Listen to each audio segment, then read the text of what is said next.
Assalamualaikum warahmatullahi wabarakatuh.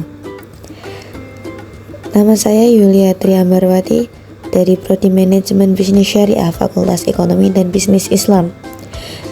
Di sini saya akan menjelaskan tentang epistemologi dalam filsafat ilmu.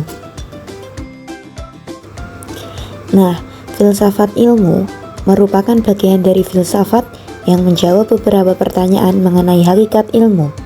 Bidang ini mempelajari dasar-dasar filsafat, asumsi, dan ilmu sosial. Di sini, filsafat ilmu sangat berkaitan erat dengan epistemologi dan ontologi. Epistemologi berasal dari bahasa Yunani, episteme yang berarti pengetahuan, dan logos yang berarti ilmu, adalah cabang filsafat yang berkaitan dengan asal, sifat, karakter, dan jenis pengetahuan.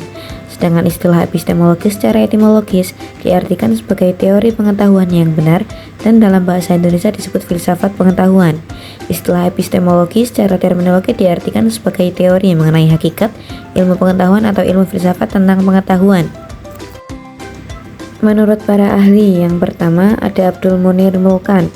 Segala macam bentuk aktivitas dan pemikiran manusia yang selalu menanyakan dari mana asal muasal ilmu pengetahuan itu diperoleh.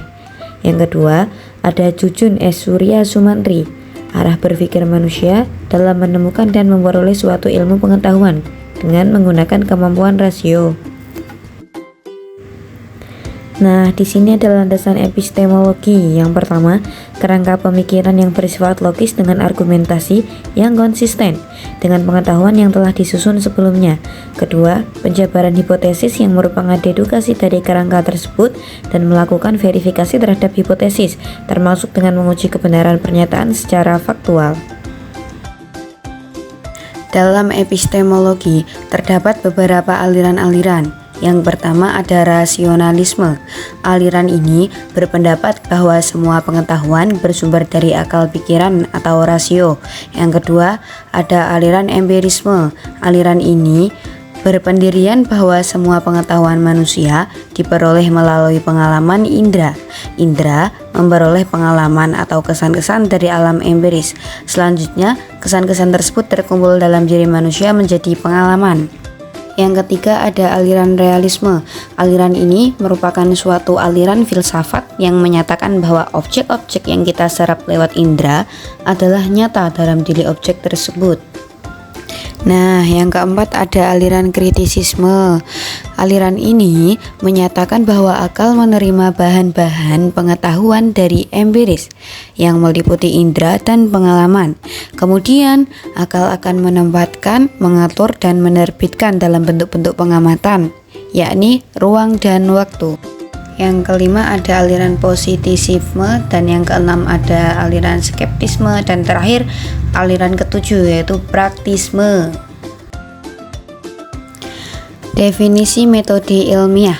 Metode ilmiah merupakan suatu prosedur yang mencakup berbagai tindakan pikiran, pola kerja, cara teknis, dan tata langkah untuk memperoleh pengetahuan baru atau mengembangkan pengetahuan yang telah ada.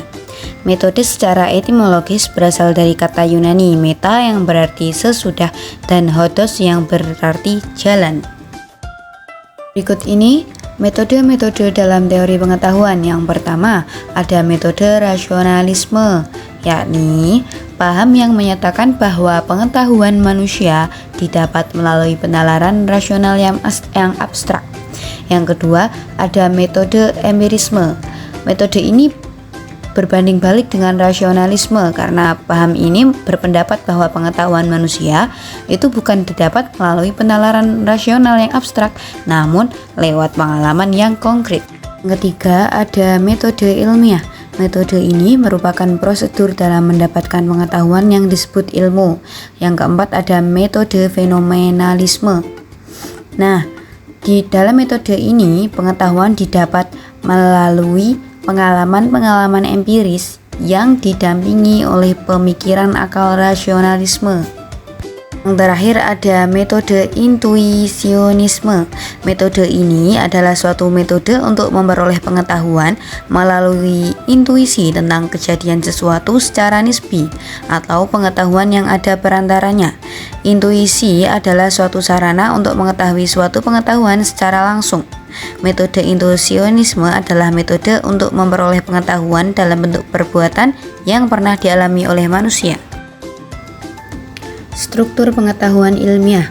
Struktur dasar prosedur ilmu pengetahuan dapat diuraikan dalam 6 langkah sebagai berikut. A. Sadar akan adanya masalah dan perumusan masalah. B. Pengamatan dan pengumpulan data yang relevan. C. Penyusunan atau klarifikasi data. D. Perumusan hipotesis. E. Dedukasi dari hipotesis. F. Tes pengujian kebenaran atau verifikasi. Mungkin hanya ini yang bisa saya jelaskan. Terima kasih, sampai jumpa.